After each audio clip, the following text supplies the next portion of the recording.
चलो हुए हो क्या? ये क्या बेहूदगी है? देखो मुझे जाने दो, मैंने तुम्हारी मदद की हो, तुमने मुझे जबरदस्ती बांध के रखा हुआ है। देखो देखो, सारा किया जरा इस लड़की का है।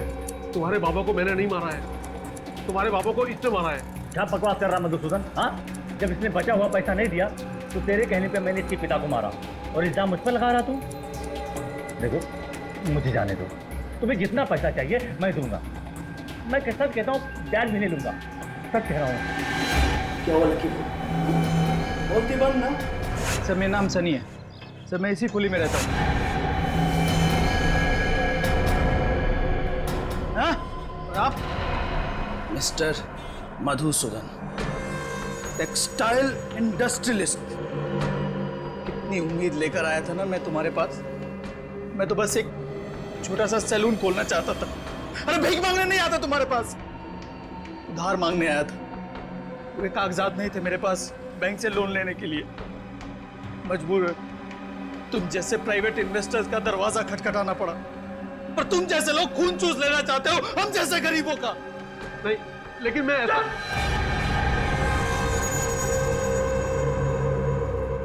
लकी भाई, एक किस्त देने में देर कर देने पर कोई किसी के बाबा और उसके निर्दोष बेटे को चलाकर मार सकता है क्या? हाँ? गलती हो गई, माफ कर दो प्लीज। अब मैं माफी मांग रहा हूँ। इसके बहकावे में आ गया था मैं, इसके मधुसूदन के, इसीलिए मैंने किया था। लेकिन सुनो, मुझे एक बात समझ में नहीं आई। मैंने तुम्हें और तुम्हारे पिता को जलाकर मार डाला था, तुम जिंदा कैसे बच गए? तुम्हारे बेवकूफ गुंडों ने मुझे नहीं मारा, मेरी जगह मेरे निर्दोष अपाहिज भाई को जलाकर मार दिया, समझे? क्या तुम्हारा छोटा भाई भी था? मेरा छोटा भाई भी था, वो चल नहीं सकता था। आखिर क्या दोष था मेरे भाई मृदुल का? उसको सुमुख समझकर इसके गुंडों ने चलाकर मार दिया। मधुसूदन, तुम ये सोच रहे हो ना कि आखिर अभी तक मैंने तुम्हें जिंदा क्यों रखा है? क्योंकि तुम मुझे अच्छा आदमी समझते हो और सिर्फ चेतावनी देकर छोड़ना चाहते थे। चुप! तेरी वजह से मैंने अपने पूरे परिवार को खो दिया है। तुझे बहुत बड़ी सजा दूंगा। तेरी आंखों के सामने मैं लकी का खून करूंगा ताकि तू देख सके कि मरते वक्त कितना दर्द होता है। उसके बाद मैं तुझे मारूंगा ऐसे ही, ताकि तू एक बार नहीं बार बार मर सके। तुम ऐसा नहीं कर सकते लकी, तुम कुछ करो। हाँ मधुसूदन, मैं करता हूँ तुम्हारे अपने लिए कुछ। हाँ देखो प्लीज भेज छोड़ दो प्लीज। सुमुख, सीआईडी, आप लोगों को इस जगह के बारे में किसने बताया? लकी के अकाउंटेंट। और तुम्हारा खेल खत्म।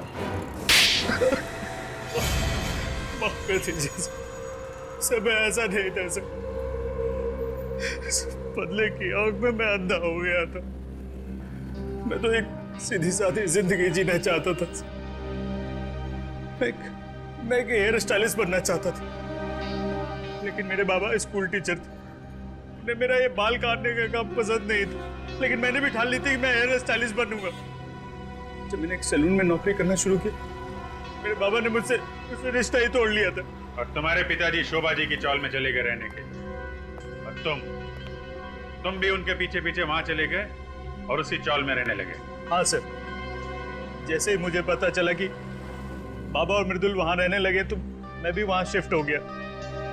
लेकिन मेरे बाबा तो मुझसे गुस्सा थे। उन्होंने चौल में किसी को नहीं बताया कि मैं उनका बेटा हूं, पर मैंने भी ठान ली थी कि अपना खुद का एक सैलून खोलूंगा और बाबा को साबित कर दूंगा कि एक हेयर स्टाइलिस्ट बन के भी एक इंसान कामयाब हो सकता है, उसे इज्जत मिल सकती है।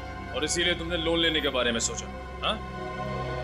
हाँ सर, पर फिर भी मुझे बैंक से लोन नहीं मिल पाया। एक बार मैंने कोशिश भी की, बाबा को गारंटर के तौर पर लोन के कागजात पर साइन कराने के लिए कहा, लेकिन मेरी उनसे बहस हो गई। ये बात कांता ताई ने भी सुनी थी। पार्थ और कुमार लोगों ने भी मुझे कर्जा देने से मना कर दिया था सर। और आखिर में सलून खोलने के लिए तुमने लकी से पैसे उधार लिए, क्यों? हाँ सर, और मेरा सैलून ठीक ठाक चलने भी लगा था, बस एक किस्त देने में देर कर दी थी। लकी ने अपने गुंडे बेचकर मेरे बाबा और मेरे छोटे अपाहिज भाई को जलाकर मार दिया था।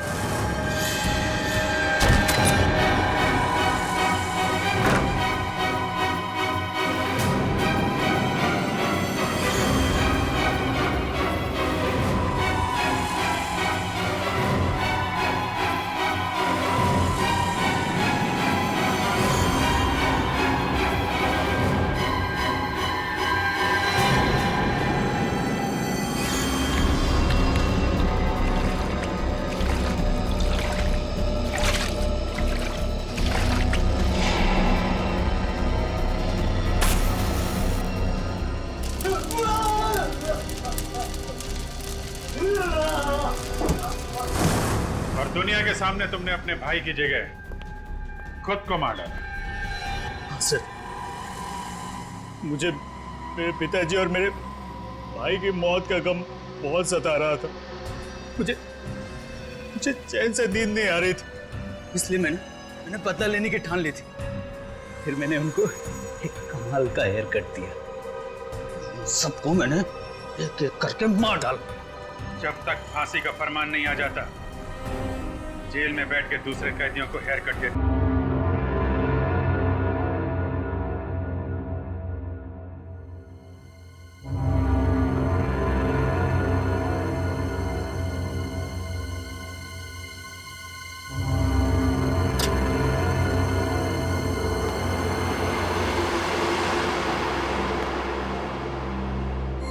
मेम साहब जब मैके चली जाती है तो कुमार साहब बिल्कुल आलसी हो जाते हैं। ना तो अखबार उठाया, ना दूध उठाया।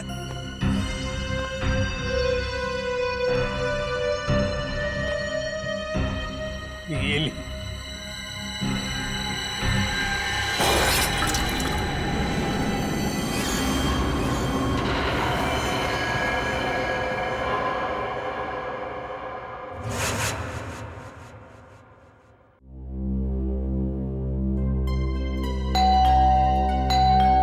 कौन है?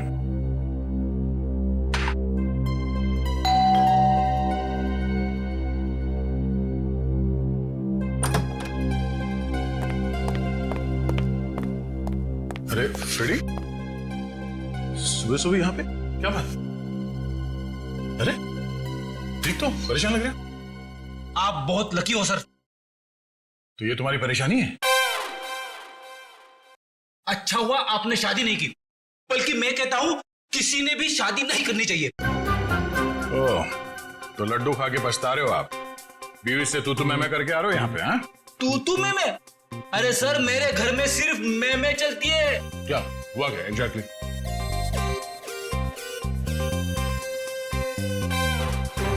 कैसी दिखती है मेरी बॉडी? एकदम फिट लगता हूं कि नहीं? हाँ हाँ, बिल्कुल फिट है। मगर मेरी पत्नी मुझे फैट कहती है। ओह, अब फिट और फैट के बीच में अंतर है कि नहीं? बिल्कुल। मगर उसे कौन समझाएगा? कल रात को मैं खटिया पे सोने गया तो खटिया टूट गई। हाँ, इसमें मैं क्या करूं? खटिया पुरानी थी। कहने लगी तुम्हारा वेट बढ़ गया है। तुम एक्सरसाइज नहीं करते? तुमने एक्सरसाइज करना छोड़ दिया? टाइम कहां से निकालूं सर? दिन में सीआईडी की ड्यूटी, शाम को वाइफ की ड्यूटी। अब इस बीच में मैं जिम कब जाऊं सर? मैंने उससे कहा कि तू शाम को अकेली बाजार जाया कर ताकि मुझे जिम जाने के लिए वक्त मिले, लेकिन नहीं, भड़क गई मेरे पे। कहने लगे कि तू पहले तो बहुत टाइम निकालता था, मेरे इर्द गिर्द भौरे की तरह घूमता था, लेकिन अभी 1 घंटे की फुर्सत भी नहीं है तुम्हारे पास। मैं क्या करूं सर? ये तो बहुत गलत हुआ, कुछ करना पड़ेगा। एक काम करते हैं, भाभी को फोन लगा के बात करता हूं मैं उनसे। अरे नहीं सर। क्या हुआ? मरवा दोगे? क्यों? अगर उसे पता चला ना कि मैं कंप्लेंट लेकर आपके पास आया हूं तो वो मायके चली जाएगी घर की चाबी लेकर, और फिर मुझे आपके घर में ही रहना पड़ेगा। ओह, मतलब मामला सीरियस है, रिस्क नहीं ले सकते हैं। क्या करेंगे? सिवाय अफसोस के मैं तो कुछ नहीं कर सकता। मेरे पास एक उपाय है। क्या? भाभी को लगता है कि तुम फैट हो, फिट नहीं हो, है ना? तो तुम फिट हो जाओ कैसे? एक्सरसाइज करके। और ऐसी एक्सरसाइज बताऊंगा जो तुम ऑफिस में बैठे बैठे भी कर सकते हो। मगर हाँ, जब फुर्सत मिले तभी करना, नहीं तो इसी बीच आपको पता चल गया ना तो तुम्हें नौकरी से निकाल देंगे। अरे है ना? एक मिनट। हाँ, हेलो, क्या? कहां पे?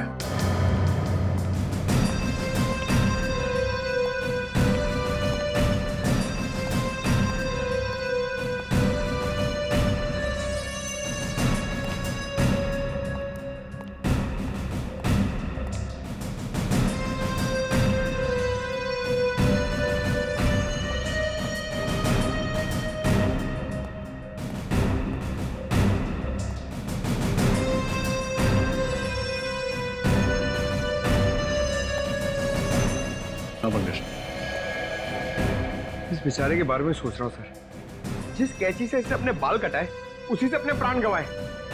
सर मुझे तो बाल कटाने में डर लग रहा है।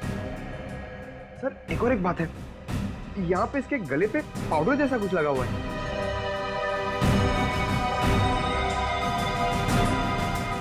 हाँ शंभू जी, बताइए क्या हुआ यहाँ पर, क्या देखा आपने?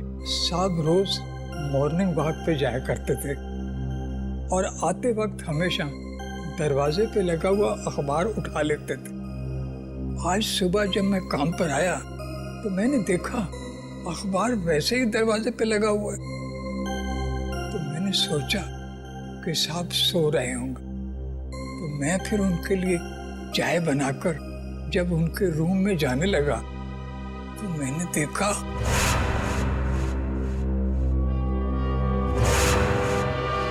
बड़ी अजीब बात है ना, जिस कैंची से कुमार जी के बाल कटवाए वही कैंची नाई ने उनके छाती में भोंक दी। ऐसा क्या हुआ होगा दोनों के बीच में जो नाई ने कुमार जी को ऐसा मार डाला? सर लगता है नाई ने बस आवेश में आकर इनका खून कर डाला, नहीं तो इतने सारे सबूत पीछे क्यों छूट जाता। हाँ पर रजत क्यों क्यों?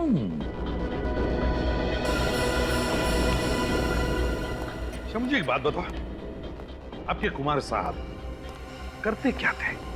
ये छोटे छोटे धंधे वाले जो लोग हैं ना, उनको कर्जा दिया करते थे। अच्छा, कर्जा देते थे। वैसे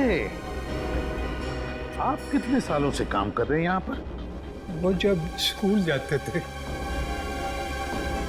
घर के बाकी परिवार वाले कहाँ पर हैं? मेम साहब तो बच्चों के साथ अपने मायके गई हैं दिल्ली। मैंने उनको फोन कर दिया है। एक बात बताओ, क्या कुमार जी अपने बाल घर पर ही कटवाते थे? नहीं साहब, पहले ऐसा कभी नहीं हुआ। वो तो हमेशा सैलून में जाके बाल कटवाया करते थे। मतलब पहली बार उन्होंने घर में बाल कटवाए? इतनी रात गए? हाँ जी। रेडी? इस घर की एक एक चीज को अच्छी तरह से देखो, एक एक सबूत उठाओ और फोरेंसिक लैब भेज दो। रजत, कुमार जी के नाई का पता लगाओ, उठाओ उसे। कुमार के नाई को बुलवा लिया? हाँ सर, इसका नाम सुंदर है और पिछले 4 सालों से कुमार के बाल यही काट रहा था। ये सुंदर, ये कुमार तुमसे ही बाल कटवाते थे? जी सर, 4 साल पहले जब मैंने अपनी दुकान की शुरुआत की थी तब से ही कुमार जी सिर्फ मुझसे ही बाल कटवाते थे और लगभग हर महीने 5 तारीख को वो दुकान पर आ जाते थे। अच्छा, जब कुमार जी का खून हुआ तो आप कहाँ थे? सर मैं अपने दोस्तों के साथ 10 से 12:30 के शो के लिए गुड मूवी हॉल में सिनेमा देखने गया था। आप चाहें तो मेरे दोस्तों से भी पूछ सकते हैं। इसकी जरूरत नहीं पड़ेगी। पूर्वी, गुड मूवी हॉल का सीसीटीवी फुटेज चेक करो, देखो क्या सुंदर सच बोल रहा है या पिक्चर के बीच में जाकर कहीं आया तो नहीं। पंकज, जब तक फुटेज चेक नहीं होता चाय कॉफी पिलाओ इसे। हैं? एक बात समझ में नहीं आ रही, जो आदमी, मेरा मतलब एक कुमार, हर महीने के 5 तारीख को ही बाल कटवाता था, उसी रात, मौत की रात 11 बजे ही बाल कटवाने की उसे क्या जरूरत पड़ी? सर, ये भी पता चला है कि बैंड्रा में एक आदमी का खून हो गया है। और उसे भी कुमार की तरह मारा गया। उसकी लाश को फॉरेंसिक लेके आ रहे हैं सर। दो खून एक तरीके से, कहीं दोनों खूनों में कोई संबंध तो नहीं? विजीत, अब तो ये सालुंख ही बताएगा क्या संबंध है इन दोनों खून में। हाँ सालुंखे, उस सलून किलर के बारे में क्या पता चला? बॉस, खूनी बहुत ही पेशेवर हेयर स्टाइलिस्ट है। उसके हाथों में हुनर है अच्छे बाल काटने का। सालुंखे साहब, क्राइम सीन पर जो सारी चीजें मिली थी, कपड़े, कैंची, बाल, उनसे कुछ और पता चला? कुछ खास नहीं रजत। खूनी इतना होशियार है कि उसने जरा भी, बिल्कुल भी अपनी उंगलियों का निशान नहीं छोड़ा कहीं भी। यहां तक कि कैंची पर भी अपना कोई उंगलियों का निशान नहीं छोड़ा। लेकिन एक खास बात है बॉस जो पता चली है। वो क्या? बॉस, याद है इन दोनों के गले पर हमें पाउडर मिला था। सालुंखे साहब, बाल काटने के बाद हेयर ड्रेसर गले पे पाउडर लगाता ही है। हाँ, लेकिन ये एक लाइट ग्रे कलर का पाउडर था। और इनफैक्ट तो बॉस ये पाउडर था ही नहीं। सालुंख, ये पाउडर नहीं है तो फिर क्या है? सब वो राख है, वो भी इंसान के अस्थियों की राख। क्या? राख? इंसान की अस्थियों की राख? हाँ बॉस, और दो अलग अलग आदमियों की राख। और उस राख का डीएनए करने से पता चला कि जिन लोगों की राख है वो आपस में रिश्तेदार हैं। दोनों आदमी थे, इसलिए रिश्ते में वो दोनों या तो भाई भाई थे या फिर बाप बेटा। भाई भाई या बाप बेटे? मतलब ये खूनी जिस कैंची से बाल काटता है उसी कैंची से खून करता है उन लोगों का, और फिर उनके गले पर इंसान की अस्थि की राख लगाता है। बड़ी अजीब बात है ये। हेलो, क्या? कहां हुआ ये? उसके हाथ में बंदूक थी, कैंची थी। अब वहीं रुकिए, हमें भी पहुंचता है। क्या हुआ सर? कहीं कोई ऐसी लाश तो नहीं मिली? अभी तक तो नहीं सर। हाँ, एक औरत का फोन था। किसी आदमी ने पार्किंग लॉट से उसके हस्बैंड को अगवा कर लिया। उसके हाथों में कैंची थी। अगवा करने वाले के हाथ में कैंची थी? कैंची? तो फिर रजत यही है, ये कैंची वाला हमारा खूनी। यही है ये hair stylist, salon killer.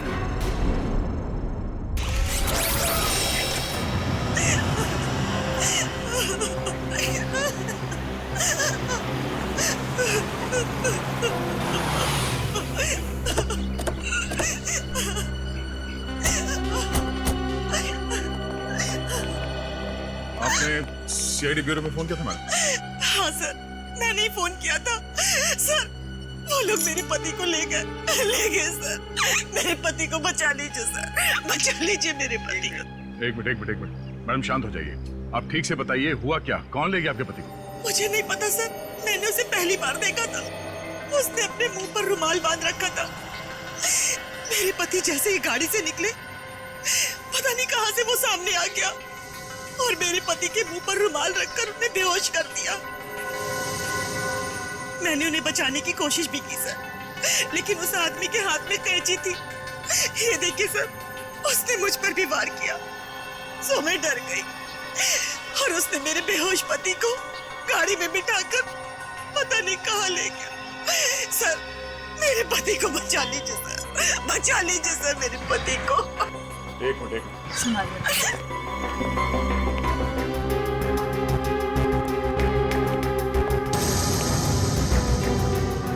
Sir, यहाँ पे एक रुमाल पड़ा हुआ है।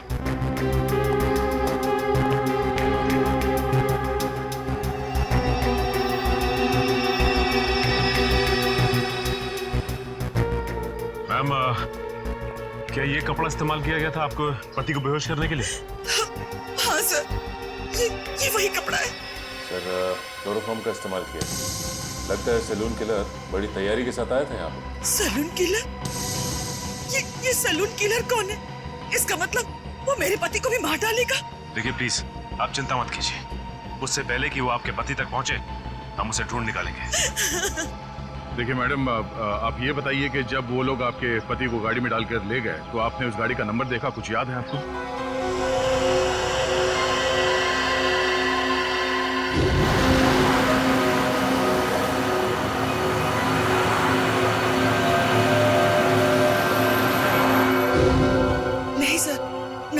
साइड पे तो काला रंग लगा हुआ था, लेकिन गाड़ी के पीछे साइड पे कांच पे एक स्टिकर चिपका था जिसमें Q1 लिखा था।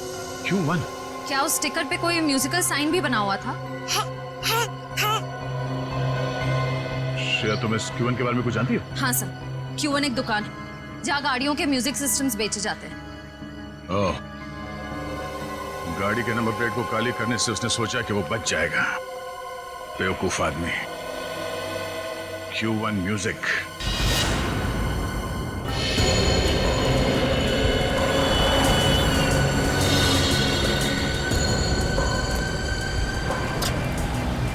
ठीक है,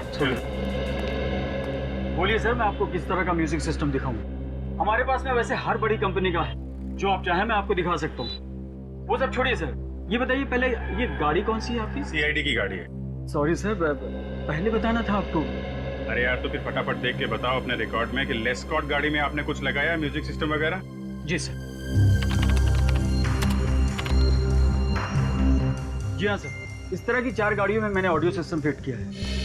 सिस्टम का जवाब नहीं सर, मार्वलस। इसकी जितनी भी तारीफ कर रहे हैं सर, बहुत ही कम है। इसका नंबर देंगे आप? नंबर निकालिए। निखिल, पता करो ये गाड़ियां किसके नाम पे रजिस्टर्ड हैं और इनके पते क्या हैं। इन्हीं में से कोई है। सर, सब जगह देख लिया, बस ये आखिरी जगह बची हुई। हाँ निखिल, पिछले 3 जगहों पे तो कोई सुराग नहीं मिले। देखिए यहाँ कौन मिलता है। अरे ताला लगा हुआ है।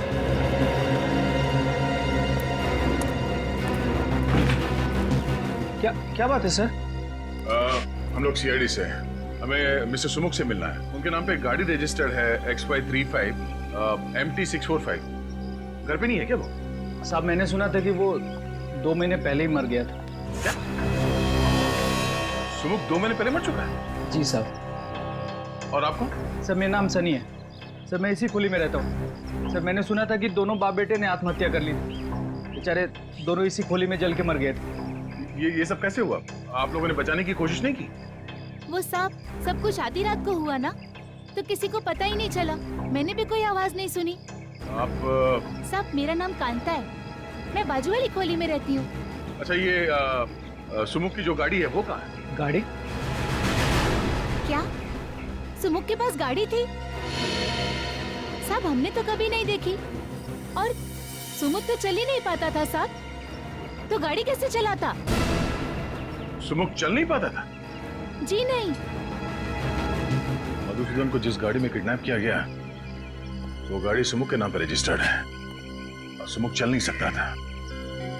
ये क्या राज है तो दरवाजा खोलने के बाद ही पता चलेगा।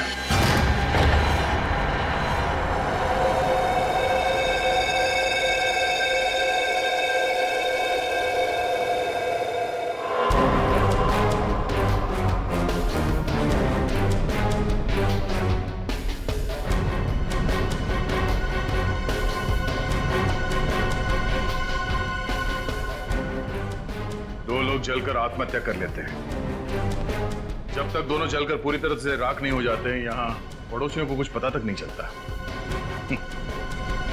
बड़ी अजीब बात है। मतलब सर, आपको शक है कि सुमुख और उसके पिता ने आत्महत्या नहीं की, उन दोनों को किसी ने जला के मारा था और अब कोई उनकी मौत का बदला ले रहा है? हाँ, और वो आदमी सुमुख का कोई करीबी दोस्त हो सकता है या फिर उसके पिता का कोई करीबी रिश्तेदार। लेकिन एक बात है। वो कैसे? डॉक्टर सालुंके ने हमें बताया था कि मिस्टर कुमार के गले पे जो राख मिली थी वो 2 अलग-अलग लोगों के थे और दोनों रिश्तेदार थे। तो हो सकता है कि दोनों बाप बेटे हो। सर, इसका मतलब वो राख सुमुख और उसके पिता की है? हाँ, मुझे शक तो है, पर कंफर्म करना बहुत जरूरी है। एक काम करो, डीएनए टेस्ट के लिए उनके बाल उठा लो यहाँ से और बाथरूम से टूथब्रश और घर की अच्छी तरह से तलाशी लो। देखो कुछ मिलता है।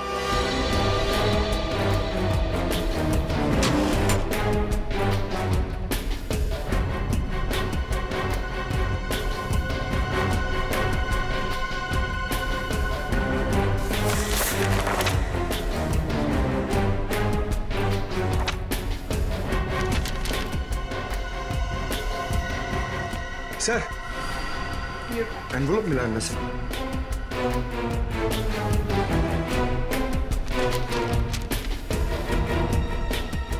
ये तो लोन एप्लीकेशन है, golden finance loan application form. Golden finance और प्राइवेट फाइनेंस कंपनी है, कोई बैंक नहीं है। और ये फाइनेंस कंपनी का लोन एक्नॉलेजमेंट लेटर 2 महीने पहले का है, सुमुख के मरने से 2 महीने पहले का। हाँ तारिका, क्या पता चला? तो सुमुख के घर से जो टूथब्रश और बाल के सैंपल आप लोगों ने भिजवाए थे, उसकी डीएनए टेस्ट की रिपोर्ट आ गई है। और नतीजा? Perfect match. दोनों लाशों के गले पे पाई गई राख सुमुख और उसके पिताजी की ही है। मतलब मेरा शक सही निकला। कोई तो है जो सुमुख और उसके पिता की मौत का बदला लेना चाहता है। लेकिन सर, ये समझ में नहीं आता कि मिस्टर पार्थ और मिस्टर कुमार को मारने से पहले खूनी ने उनके बाल क्यों काटे? एक क्राइम सीन को एक सैलून का रूप क्यों देना चाहता? रजत, सबसे पहले हमें यह पता लगाना चाहिए कि ऐसे कौन करीबी लोग हैं सुमुख और उसके पिताजी के जो उनकी मौत का बदला लेना चाहते हैं, और फिर इन दोनों ने आत्महत्या क्यों की? सर, ऐसा भी तो हो सकता है कि किसी ने उन दोनों को मार डाला हो और आत्महत्या दिखा रहा हो। और सर, मिस्टर पार्थ और मिस्टर कुमार को खूनी ने उनके घर में ही मारा, लेकिन मिस्टर मधुसूदन को उसने अगवा कर लिया जानबूझ के। हो सकता है मधुसूदन को किसी खास जगह ले जाकर के मारना चाहता हो।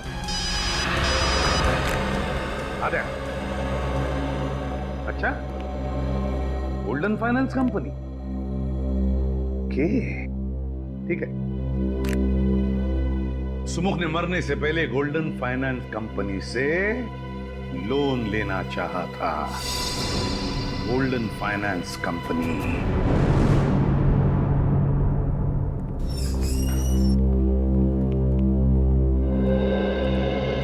Hello sir, welcome to Golden Finance. कहिए, मैं आपकी क्या मदद कर सकती हूँ? देखिए, हम लोग सीआईडी से हैं और आपकी कंपनी के मालिक रघुवीर से मिलना चाहते हैं। सीआईडी से? क्या बात है सर? हमें उनसे कुछ पूछताछ करनी। कहाँ है वो? सर, रघुवीर सर तो नहीं है और आज वो ऑफिस में भी नहीं आने वाले। क्यों नहीं आने वाले? सर, उनके पार्टनर मिस्टर पार्थ की हत्या हुई थी, तो आज उनकी शोक सभा है, तो सर वहीं पे गए हैं। पार्थ? कहीं ये वही पार्थ तो नहीं जिनका बांद्रा में खून हो गया? जी सर, वही। अच्छा, क्या पार्थ और रघुवीर कंपनी में पार्टनर्स थे? काफी समय से वो दोनों साथ में काम कर रहे थे और ज्यादातर फैसले मिस्टर पार्थ ही लिया करते थे। Thank you very much. Okay sir. पता लगाना पड़ेगा ये सुमुख पार्थ को जानता कैसे था और फिर उसने पार्थ को मारा क्यों। मैं बिल्कुल अकेली रह गई। आपके बिना मेरे जीवन में कोई मतलब नहीं। मैं कैसे जीऊंगी? एक्सक्यूज मी, रघुवीर। मिस्टर रघुवीर। जी सर। ठीक है, नहीं रघुवीर। माफ करना, इस समय आपको डिस्टर्ब कर रहे हैं हम लोग सीआईडी से हैं। जी सर। मिस्टर पार्थ आपके बिजनेस पार्टनर थे? जी हाँ सर। 20 साल पहले मैंने एक कंपनी शुरू की थी जो पिछले 10 साल से घाटे में जा रही थी। पार्थ अगर उसे ज्वाइन नहीं करता तो कंपनी डूब जाती सर। मैं रोड पे आ जाता। बहुत अच्छा आदमी था सर। अच्छा, आपने कभी किसी मिस्टर कुमार या मधुसूदन का नाम सुना? नहीं सर, मैं इन दोनों लोगों से नहीं मिला और ना ही कभी पार्थ के मुंह से इनका नाम सुना है। लेकिन क्या हुआ सर? मिस्टर कुमार का भी खून ठीक उसी तरह से हुआ है जैसे मिस्टर पार्थ का हुआ है, और हमें शक है कि मधुसूदन को भी उसी खूनी ने अगवा किया है। खैर, अब ये बताइए कि आपको किसी पे शक है? नहीं सर, मुझे किसी पे शक नहीं है। पार्थ बहुत ज्यादा प्रोफेशनल था, अपने घर और काम से मतलब रखता था। ना तो उसकी कोई बुरी सोबत थी और न ही उसे कोई बुरी आदत थी। मिस्टर पार्थ ने कभी सुमुख नाम के किसी आदमी के बारे में कुछ बताया आपको? सुमुख? हाँ, सुमुख नाम के एक आदमी ने हमारी कंपनी में एक लोन के लिए अर्जी दी थी। 25 लाख रुपए के, लेकिन पार्थ ने उसे रिजेक्ट कर दिया था। ओह, और उन्होंने ऐसा क्यों किया था कुछ पता है? नहीं सर, लेकिन एक बात जरूर है, पार्थ को अगर लगता था कि कोई आदमी हमारा पैसा नहीं लौटा पाएगा तो वो उसकी अर्जी नामंजूर कर देता था, और उसका ये फैसला हमेशा ठीक होता था सर। इसीलिए हमारी कंपनी फायदे में चल रही थी। थैंक यू रघुवीर, थैंक यू। तो शायद सुमुख ने मिस्टर कुमार और मधुसूदन दोनों से भी कर्जा मांगा होगा। वैसे उनकी तो कोई भी फाइनेंस कंपनी नहीं थी। लेकिन कभी कभी बिजनेसमैन ऊंचे ब्याज पर कर्जा दे दिया करते हैं। एक काम करो, मिस्टर कुमार और मधुसूदन, इन दोनों के परिवार वालों को और उनके ऑफिस में जितने लोग काम करते हैं उन सबको ब्यूरो बुलाओ। सर, ये कुमार जी की पत्नी है और ये मधुसूदन जी की पत्नी है। और सर, ये दोनों मधुसूदन जी के कंपनी में काम करते हैं। सर, मेरे पति का कुछ पता चला? वो सही सलामत तो है ना? देखिए, आप बिल्कुल चिंता मत कीजिए, आपके पति को हम सही सलामत वापस ले आएंगे। हम पूरी कोशिश कर रहे हैं। वैसे मिस्टर कुमार छोटे छोटे बिजनेस में इन्वेस्ट करते थे, है ना? और मिस्टर पार्थ की कंपनी लोगों को बिजनेस के लिए पैसे उधार देती थी। तो क्या वैसे ही मधुसूदन जी भी व्यापारियों को पैसे उधार देते थे, लोन देते थे? जी हाँ सर, वैसे तो हमारा टेक्सटाइल का बिजनेस है, लेकिन मेरे पति लोगों को बिजनेस के लिए प्राइवेट लोन भी दिया करते थे। आप लोग मधुसूदन जी के ऑफिस में काम करते हैं। जरा याद करके बताइए, कोई सुमुख नाम का आदमी आया था क्या उनसे लोन मांगने के लिए? हाँ सर, 3 महीने पहले मिस्टर सुमुख की लोन एप्लीकेशन आई थी। लेकिन सर ने उसे लोन देने के लिए मना कर दिया था। ये सुमुख तो मर चुका है और यहाँ तक कि उसके पिता की भी मौत हो चुकी, तो फिर कौन है जो ये सब कर रहा है? कोई ऐसा आदमी जो सुमुख और उसके पिता की मौत का बदला लेना चाहता है, करीबी रिश्तेदार या दोस्त। हाँ अभिजीत, पता लगाना ही पड़ेगा इनके रिश्तेदार और दोस्तों के बारे में, पता लगाना ही पड़ेगा। शोभा जी, तो आप मालकिन इस स्टॉल की? होए साहिब, गरीब और मुसीबत के मारे लोगों की मदद करती हूँ, उनको खोली भाड़े पे देती हूँ। वो Sahib social service. Social service? Social service करते करते यहाँ पे रहने वाले लोगों की पहचान पत्र की कॉपी नहीं लेती आप? राशन कार्ड वगैरह कुछ नहीं मिला हमें यहाँ से, जिससे सुमुख और उसके पिताजी के बारे में कोई जानकारी मिल सके? अरे साहिब, सब गरीब लोगों के पास किधर होता है पहचान पत्र? आपके पास उनका कोई फोटोग्राफ है? नहीं साहिब, सुमुख और उसके पिताजी 4 महीने पहले आए थे। साहिब, उसका लड़का विकलांग था, ठीक से चल भी नहीं पाता था। मैंने तो उसको खोली देके उसकी मदद की। साहिब, वो बाप बेटा दोनों जलकर मर गए। अरे उसके बाद पुलिस का कितना लफड़ा झेला मैंने। अच्छा, आप लोग यहीं पे रहते हैं? किसी को तो इस खोली में आते जाते देखा होगा? नहीं। और आपने? सर, मैं तो यहाँ 3 महीने पहले ही रहने आया हूँ। मुझे तो कुछ भी मालूम नहीं है। साहिब, ये सच बोलता है, ये तो अभी रहने को आया है। वो दोनों बाप बेटा ना किसी से बात नहीं करते थे, कोई रिश्तेदार दोस्त कोई उनको मिलने नहीं आता था।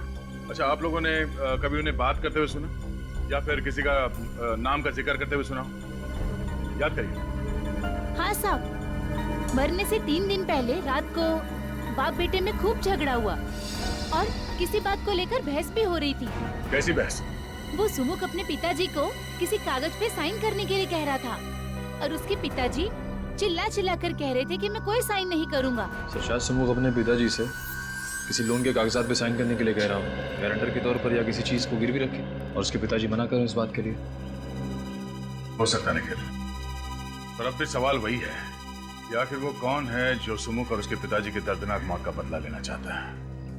ये सलून किलर आखिर है कौन? ये कैसे हो सकता है अभिजीत? 4 महीने से सुमुख अपने पिताजी के साथ उस चाल में रह रहा है और फिर भी किसी भी पड़ोसियों को उनके बारे में कुछ पता तक नहीं। सर, पड़ोसी बता रहे थे दोनों बाप बेटे में बनती नहीं है, बहस होती रहती है, इसलिए सुमुख के पिताजी ज्यादातर घर के बाहर रहते हैं और ये सुमुख अपाहिज होने के कारण घर के अंदर। बाप बेटे किसी से बातचीत भी नहीं करते। सर, बाप बेटे के आपसी झगड़े से किसी का क्या लेना था? और कोई इन्हें जला के क्यों मारेगा? और फिर खूनी ने मधुसूदन को क्यों किडनैप किया? और अगर किडनैप किया भी है तो छुपा के कहां रखा होगा? हेलो जी हाँ, कहाँ पे? Okay, thank you very much sir. जिस कार में मधुसूदन को किडनैप किया गया था उसका पता चल गया है। अभी थोड़ी देर पहले उसे गोमती नगर चाल के पास पाया गया है। तो फिर अभिजीत, मधुसूदन को भी वहीं पे छुपा के रखा गया है। गोमती नगर, गोमती नगर।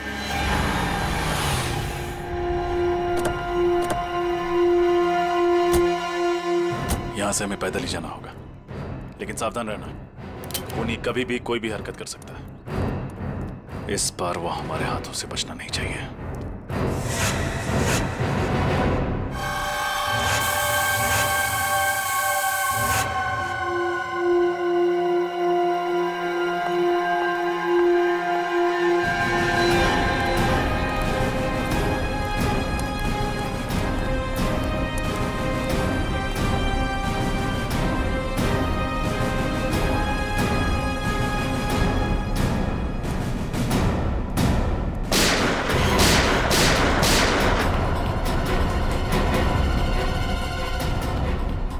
पंकज, तुम में से किसी ने गोली चलाई? नहीं सर, मैंने तो गोली नहीं चलाई। नहीं सर, मैंने नहीं चलाई। तब तो ये जरूर उसे खूनी का काम होगा। जिस दिशा से गोली की आवाज आई है उधर आ जाओ।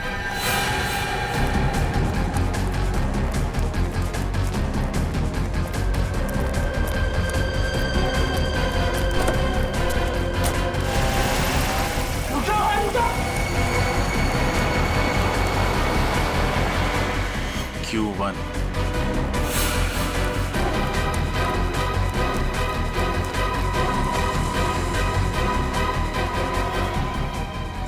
जिंदा है, इसे संभालो। आओ पंकज।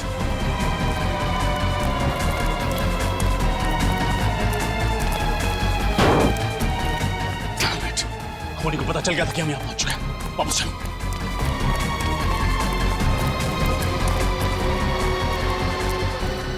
सुनो, अपनी आंखें खुली रखने की कोशिश कर। तो मेरी आवाज सुनाई दे रही है? वो कौन था जिसने गोली चलाई? और वो तुम सबको मारना क्यों चाहता था? वो हमारे बॉस को भी ले गया। बॉस? क्या नाम है तुम्हारे बॉस का? लकी, लकी नाम है वो।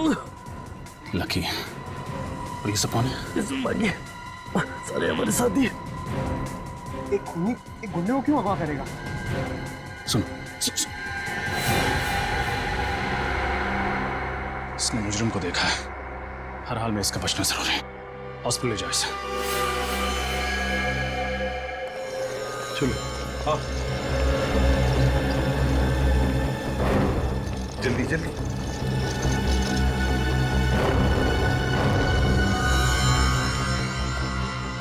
आप लोग यही ठहरिए, इसका ऑपरेशन करना होगा। देखिए डॉक्टर साहब, इस आदमी के बयान पर 2 लोगों की जान दांव पर लगी है। 2 लोगों की जान? मैं कुछ समझा नहीं। डॉक्टर साहब, हम एक खूनी को ढूंढ रहे हैं। उसने 2 खून किए और 2 लोगों को पकड़ के रखा है, और उसके बारे में सिर्फ यही बता सकता है। अभी यही देखिए, उसको होश ऑपरेशन के बाद ही आएगा। वो बहुत बह चुका है। मैं आपसे कोई वादा नहीं कर सकता। हाँ, मैं अपनी तरफ से पूरी कोशिश करूंगा। वही तो रास्ता होगा जिससे थोड़ी देर के लिए तो होश में आ सकता है। प्लीज डॉक्टर साहब, ऑपरेशन में वक्त लगेगा और इसे होश भी पता नहीं कब आएगा। उन 2 लोगों की जान बचाने के लिए 1-1 मिनट कीमती है। अगर ऐसा है तो एक रास्ता है, हम इसे होश में ला सकते हैं। क्या है? हम इसे होश में ला सकते हैं। क्या? मैं इसको एड्रेनालाइन का इंजेक्शन देता हूँ। नर्स, जल्दी जाओ। उसको देने के बाद इसको तुरंत होश आ जाएगा, लेकिन उसका असर कुछ देर तक रहेगा। लेकिन उसके बाद इसे फौरन ऑपरेशन थिएटर ले जाना होगा, और मैं आपको 1 सेकंड भी नहीं दे सकता उसका। ठीक है।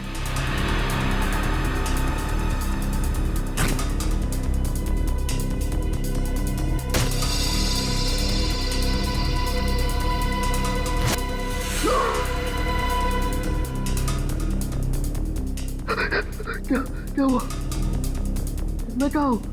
चौल में किसी ने तुम पर गोली चलाई थी। कौन था वो आदमी? सुमुख का भूत लकी भाई को उठा ले गया। सुमुख का भूत? हाँ, लकी भाई ने उसे मार दिया था। अब वापस आ गया। ये बेहोश हो गया है, इसको ऑपरेशन के लिए ले जाना होगा। चलो।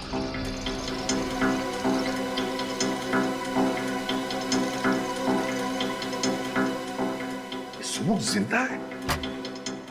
उसी की तो राख मिली थी ना कुमार और पार्थ के गले में, तो फिर ये सुमुख जिंदा कैसे हो सकता है? अगर सुमुख जिंदा है तो वो राख थी किसकी, और इस वक्त सुमुख कहाँ है? इसका जवाब तो वो अकाउंटेंट देगा। लकी का सबसे विश्वासु अकाउंटेंट। उठाओ उस अकाउंटेंट को।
मैं बताता हूँ, सब कुछ बताता हूँ। तो बताओ मिस्टर विजय, तुम एक MBA हो, कहीं भी नौकरी कर सकते थे, फिर भी तुमने लकी जैसे क्रिमिनल के लिए काम करना उचित समझा। उसके गैर कानूनी धंधों का हिसाब किताब तुम ही संभालते हो ना? हाँ, मैं ही संभालता था। तो सुमुख के बारे में क्या जानते हो? सुमुख? उसने तो लकी भाई से 25 लाख रुपए उधार लिए थे, लेकिन समय पर रकम लौटा नहीं सका, और उस वक्त लकी भाई को शहर में अपने नाम की धाक जमानी थी, इसलिए उन्होंने सुमुख और उसके पिताजी को मरवा दिया। लेकिन आप सुमुख के बारे में क्यों पूछ रहे? वो तो एक छोटी सी मक्खी। जिसे तुम एक छोटी सी मक्खी कह रहे हो, उसने लकी को अगवा किया, उसके सारे आदमियों को मरवा दिया। एक अपाहिज ने तुम्हारे लकी भाई को खत्म कर दिया, समझे तुम? अपाहिज? कौन है अपाहिज? सुमुख तो अपाहिज नहीं था। क्या? सुमुख अपाहिज नहीं था? नहीं, लेकिन चौल में सबने बताया था कि वो अपाहिज था। नामुमकिन है। जब वो लकी भाई से उधार मांगने के लिए आया था तब मैं वहां पर मौजूद था। किस लिए मांगने आया था वो पैसे? वो नई दुकान खोलना चाहता था और अपने पिताजी के लिए नया घर लेना चाहता था, लेकिन वो अपने पैरों पे चलकर वहां पर आया था और अपने पैरों पर ही वहां से गया। सरफिरी है कौन जो नकली सुमुख बन के घूम रहा है, जबकि असली सुमुख अपाहिज था और अपने पिताजी के साथ जल के मर चुका है कौन ये बहरूपिया? अच्छा, तुम्हारे पास उस आदमी का पता है जो लकी से पैसे मांगने आया था? हाँ।